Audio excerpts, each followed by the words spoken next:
पहले तो मैं बरेलवियत को उनकी जुबान में जवाब देता हूं। मैं तो पता तुहाडी दाई हां। पता है उस बाबे ने क्या कहा? उसने कहा अगर मैं अपने रब का ताबे फरमान होकर मर गया और जन्नत में पहुंच गया तो मेरी दाढ़ी के बाल बेहतर है, वरना तेरे कुत्ते की दुम बेहतर है। तुम्हारे बाबे तो दाढ़ी को कुत्ते की दुम से बुरा कहें। औरदार तले तुम्हारे बाबे में वड्डे। बिस्मिल्लाहिर्रहमानिर्रहीम वस्सलातु वस्सलामु अला रसूलिहिल करीम। सामईन नाज़रीन, गुस्ताख़ जहलम मिर्ज़ा जहलमी ने जहाँ पर अंबिया अलैहिमुस्सलाम और दीगर हस्तियों की गुस्ताखी की, वहाँ पर सुन्नत रसूल सल्लल्लाहु अलैहि वसल्लम का भी मजाक उड़ाते हुए हमें नज़र आया।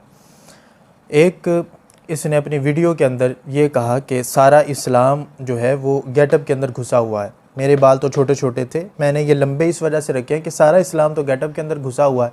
अमामा शरीफ पहनना, दाढ़ी रखना, और ये मैंने जो लंबे बाल यानी जुल्फ़ें रखी हैं, ये सुन्नत समझ के तो माज़अल्लाह अगर इसने रखी होती तो फिर उसको जानवरों के साथ तशबीह ना दे रहा होता। बहरहाल इसने ये कहा कि सारा जो इस्लाम है वो गेटअप के अंदर है, यानी कि इसने सुन्नत समझ के अपनी तरफ से इसने जुल्फ़ें रखी।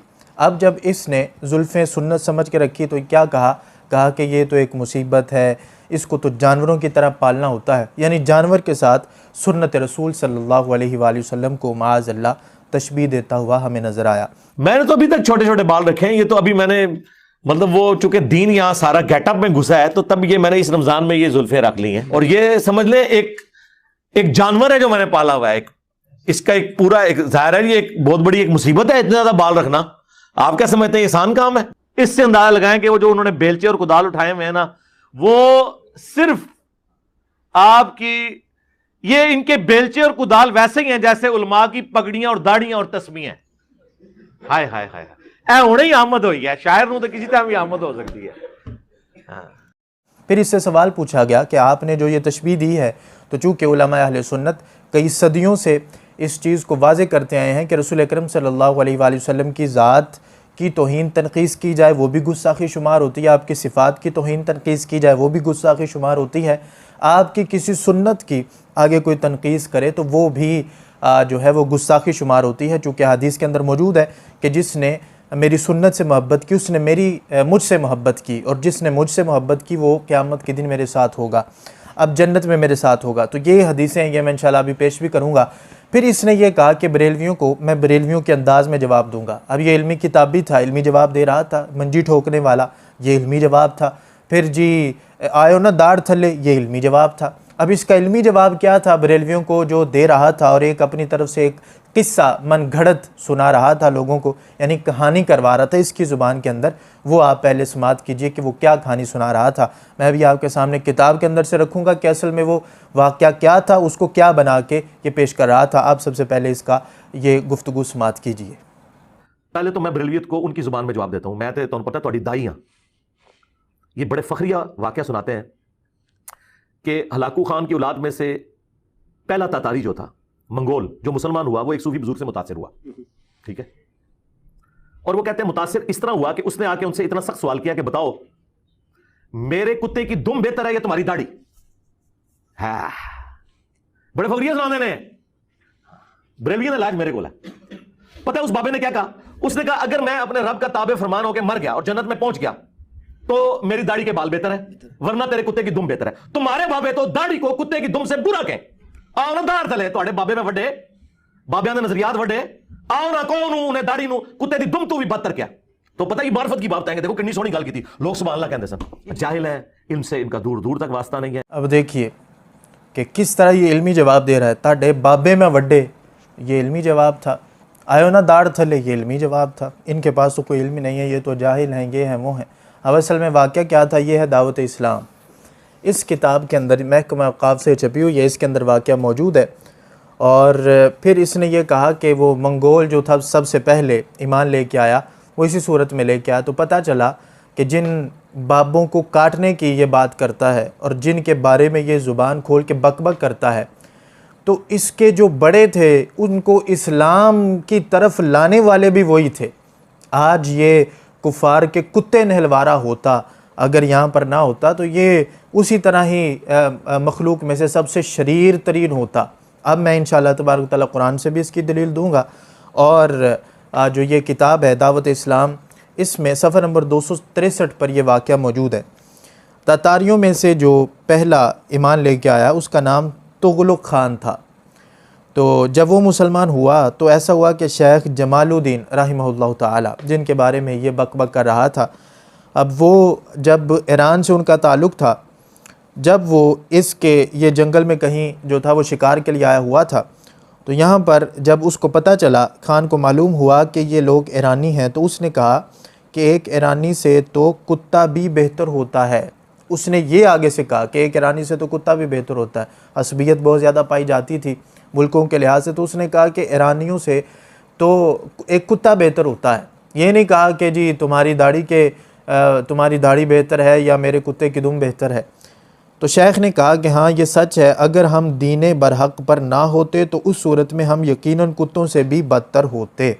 माना ये था कि अगर हम मुसलमान हैं तो फिर तो हम बेहतर हैं, अगर हम मुसलमान नहीं हैं, इस्लाम पर नहीं हैं, यानी उसको उल्टा जवाब दिया, क्योंकि वो मुसलमान नहीं था तो उसको उल्टा जवाब दिया कि हाँ कुत्तों से बदतर वही हो सकता है कि जो इस दीन इस्लाम पर नहीं होता। और ये कुरान था। कुरान करीम के अंदर सूरतुल अनफाल आयत नंबर 55 में अल्लाह रब्बुल इज़्ज़त फरमाता है, इन्ना शर्रद दवाब इंदल्लाह, अल्लाह के नज़दीक शर्रद दवाब, मखलूक में से सबसे शरीर, सबसे बुरे कौन हैं? अल्लाह तबारक तआला फरमाता है, अल्लज़ीना कफ़रू, वो लोग जिन्होंने कुफ़र किया, जो इस्लाम पर नहीं है, वो लोग, फ़हुम ला युमिनून, जो ईमान नहीं रखते, कुफ़र पर हैं, वो लोग शर्रद दवाब हैं। यानी जितनी मखलूक़ात है उसके अंदर कुत्ता भी शामिल है।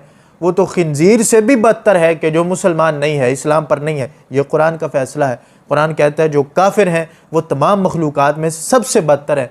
कुत्ता तो जो है वो मखलूक़ात में से ही आता है। तो ये तो कुरान का फ़ैसला है और कुरान के फ़ैसले के मुताबिक उन्होंने बात की, और बात उसको की उन्होंने कि तुम सोचो, तुम अपने गिरेबान में झांको, कुत्ते से बदतर वो है। अगर हम जो है वो इस्लाम पर ना होते तो फिर कुत्ते से बदतर होते। अब देखिए कि इसने अपनी आवाम को किस तरह कहानियाँ करवाई, मुक़ल्लिदीन को अपने किस तरह कहानियाँ करवाई। जी मैं न दे बाबे वड्डे, मैंने ये किया, मैंने वो किया। ये इल्मी जवाब था इसका, और इल्मी जवाब जो वाक़या बता रहा है वो वाक़या असल में क्या है वो भी आपके सामने मैंने रखा है। अब देखिए कि सुन्नत रसूल सल्लल्लाहु अलैहि वसल्लम का जब मजाक उड़ाते हुए ये पकड़ा गया, ये खबीसुन नफ्स शख्स, जहाँ पर अल्लाह रब्बुल इज़्ज़त कुरान में फरमा रहा है, लक़द कान लकुम फ़ी रसूलिल्लाहि उस्वतुन हसना, रसूल अकरम सल्लल्लाहु अलैहि वसल्लम की सुन्नतों को अपनाने के लिए तो कुरान भी उम्मत को कह रहा है कि उम्मत जो है वो रसूल अकरम सल्लल्लाहु अलैहि वसल्लम को देखकर अपनी ज़िंदगी को एक बेहतरीन नमूना बनाए, रसूल अकरम सल्लल्लाहु अलैहि वसल्लम की हयात तैयबा को देखकर। अब देखिए कि अहादीस रसूल अलैहिस्सलाम में सुन्नतों पर अमल करने की क्या तरगीब है, इस एतबार से ये मिशकातुल मसाबी है। मैं भी इसका आपके सामने क्लिप भी रखूँगा कि जिसके अंदर इसने अवाम की जो अपने अंधे मुक़ल्लिदीन हैं उनके आँखों में धूल झोंकने की कोशिश की। अब ये देखिए किताबुल ईमान के अंदर हदीस नंबर 175 है।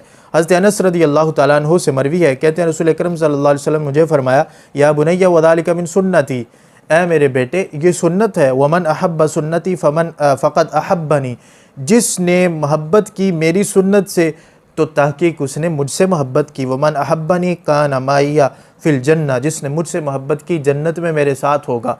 अब देखिए कि तिरमिज़ी शरीफ की हदीस है, मिशकात शरीफ के अंदर जो है ये मौजूद है। इसी तरह अगली हदीस जो है, मन तमस्सक बिसुन्नती इंदा फ़सादी उम्मती फ़लहु अज्रु मियाती शहीद, उसको जो है वो 100 शहीदों का सवाब मिलेगा। ये भी मिशकात शरीफ के अंदर हज़रत अबू हुरैरा रज़ियल्लाहु तआला अन्हु से लेके आए, जिसने सुन्नत को ज़िंदा किया। अब ये सुन्नत के बारे में उसको जानवर के साथ तशबीह दे रहा है। फिर इसे पूछा गया कि तू तशबीह क्यों दे रहा है, तो ये ज़हनी मरीज़ इतना है, तशबीह भी दे रहा था। दूसरी तरफ कहता है मैं तशबीह तो नहीं दे रहा, मैंने तो तशबीह नहीं दी। उधर कह रहा है बाकायदा, मैं भी आपको इसका क्लिप सुनवाता हूँ, आप इसका क्लिप सुनिए, वाज़े हो जाएगा। तशबीह दे भी रहा है और उधर कह रहा है मैं तो तशबीह मैं बिल्कुल दे ही नहीं रहा। तो मैंने तो यहाँ किसी जानवर के साथ तशबीह नहीं, मैंने कहा जैसे एक जानवर, ये मैंने जुल्फें रखी है, गोया कि मैंने एक जानवर पाल लिया जिसकी मुझे खिदमत करनी पड़ती है। ये तो बिल्कुल बात बहुत हल्की है हदीस में। इसलिए मैंने कहा था मेरे खिलाफ क़यामत तक टाइम दे, मरे सारे फकीर जिंदा कर लो, जिंदा सारे इकट्ठे कर लो, आके मनु उसूल और मुबादी की गल करो, मैं ला के आती थोड़ी पढ़ाना हुआ पढ़ाइए ना। मैं फिल बदी और कई मिसालें दे सकता हूं, लेकिन टाइम ज्यादा, जितनी छितरोल करवा ली है ना आपने इनकी, इतनी काफी है। जी ये इल्मी जवाब था कि जितनी छितरोल आपने करवा ली है काफ़ी।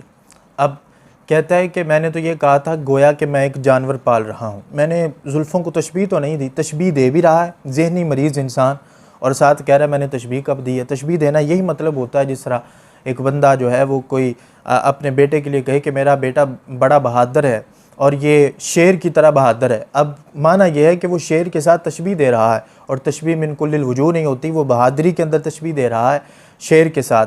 तो अब जो है वो तशबीह वहाँ पर पाई जाएगी। इसी तरह यहाँ पर भी तशबीह पाई जाएगी कि कहता है कि मेरे जो बाल हैं गोया कि मैं इनकी परवरिश इसी तरह करता हूँ कि जिस तरह जानवर की जाती है। और फिर इसने अपने पिछले बयान के अंदर इसको तनकीस बयान करते हुए सुन्नत रसूल सल्लल्लाहु अलैहि वसल्लम को ये कहा कि मैंने तो ये तो एक बड़ी मुसीबत है। अब मुसीबत का लफ्ज़ बोलना, तो क्या ये मोहब्बत के अंदर मुसीबत का लफ्ज़ बोल रहा था?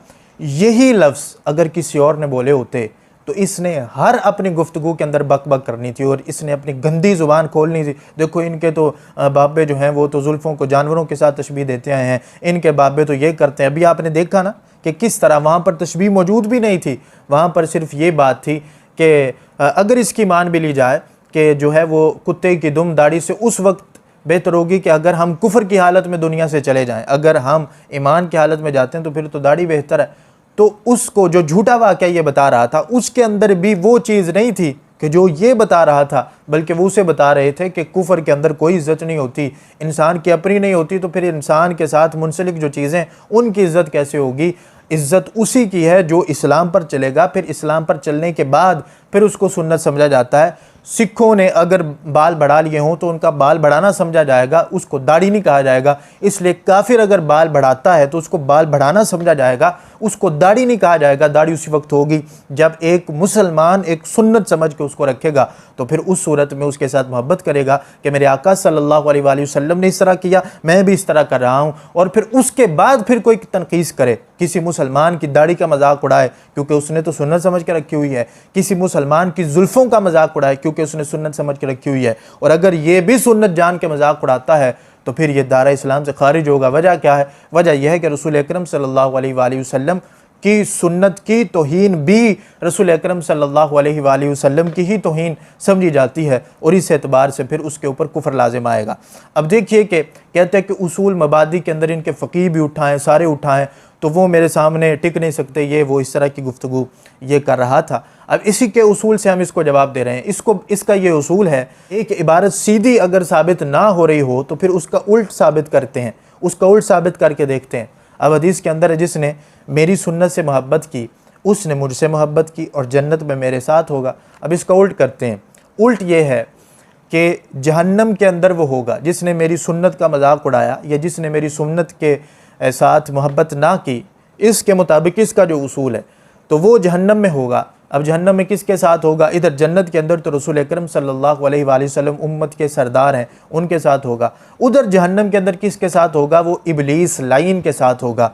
तो इस एतबार से मिर्ज़ा जेल में नहीं, ये तो मिर्ज़ा जहन्नमी बनता है अपने उसूल के मुताबिक। या है तो सही, किसी के सामने बैठे तो सही, अपने 10 फीट के कमरे के अंदर बैठ कहता है सारे ले आओ, सारे ले आओ, सारे ले आओ, और जब कोई आता है तो उस वक्त बहाने बनाना शुरू कर देता है कि नहीं नहीं जी मैं तो ये भी शर्त रखूंगा, मैं ये भी शर्त रखूंगा, मैं इस तरह भी करूंगा, मैं उस तरह भी करूंगा। किसी और के सामने यानी गुलामों के सामने बैठने की औकात नहीं इस दज्जाल की। कहता है बड़ों को लेके आओ, गुलामों के सामने तो बैठ जा, वो तेरी दज्जालियत ख़त्म करें।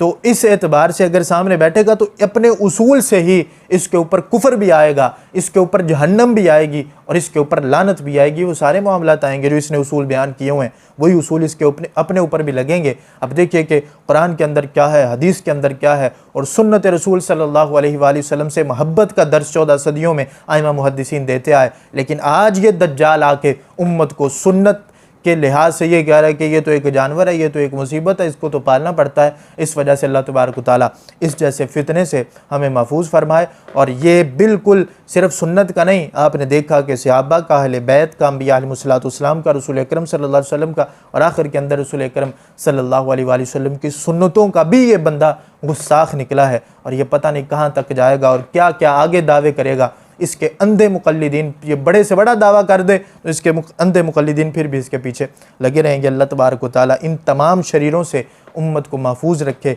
अल्लाह तबारक व तआला अमल की तौफीक अता फरमाए। व आखिरु दावा या अनिल हम्दुलिल्लाहि रब्बिल आलमीन।